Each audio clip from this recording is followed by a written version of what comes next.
Kasus COVID-19 pada anak usia sekolah ternyata cukup tinggi. Kasus COVID-19 pada anak menyumbang 8,87% di kasus nasional. Dan dari jumlah ini, terbanyak berada di rentang usia sekolah dasar, diikuti SMA dan SMP.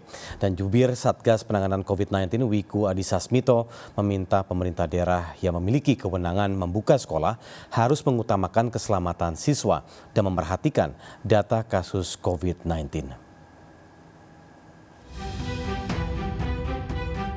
Kesiapan sejumlah pemerintah daerah dalam menyelenggarakan sekolah tatap muka berbanding terbalik dengan kasus COVID-19 pada usia sekolah.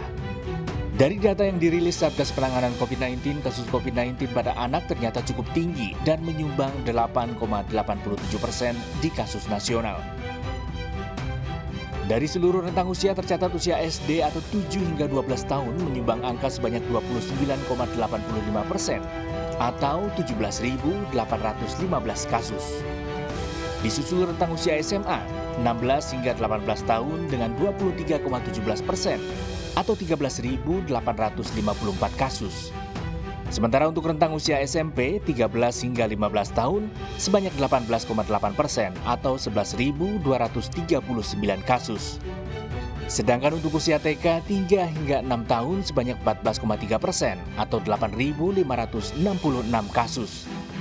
Dan terakhir, usia PAUD 0 hingga 6 tahun sebanyak 13,8% atau 8.292 kasus.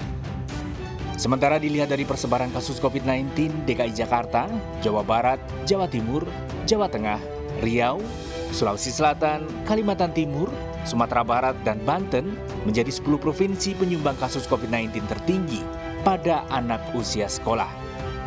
Ironisnya, Sulawesi Utara dan Jawa Timur menyumbang angka kematian tertinggi pada usia anak. Data ini disampaikan bukan untuk menakut-nakuti, melainkan sebagai bentuk transparansi Satgas kepada pemerintah daerah maupun masyarakat. Data ini juga selayaknya dijadikan dasar pertimbangan sebelum mengeluarkan izin pembelajaran tatap muka. Terkait penyelenggaraan sekolah tatap muka, Menteri Pendidikan dan Kebudayaan Nadiem Makarim kembali mengingatkan keputusan terakhir tetap di tangan orang tua murid. Checklist atau protokol kesehatan sangat berbeda daripada sekolah normal ya, walaupun tatap muka, tapi itu hak itu ada baik di Pemda maupun di kepala sekolah dan komite sekolah, yaitu ujung-ujungnya orang tua lah yang akan menentukan apakah mereka nyaman dan siap untuk melaksanakan tatap muka.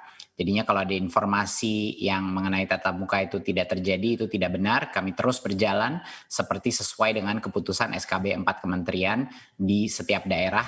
Berdasarkan keputusan SKB 4 Menteri dan dari Satgas COVID-19, kepala daerah dan sekolah hendaknya juga mempertimbangkan masukan dari sejumlah ahli, termasuk dokter, psikolog, dan ahli epidemiologi sebelum memutuskan untuk membuka sekolah tatap muka. Seluruh checklist protokol kesehatan harus benar-benar diikuti sekolah agar siswa dan tenaga pengajar terlindung dari penularan COVID-19. Tim Liputan melaporkan.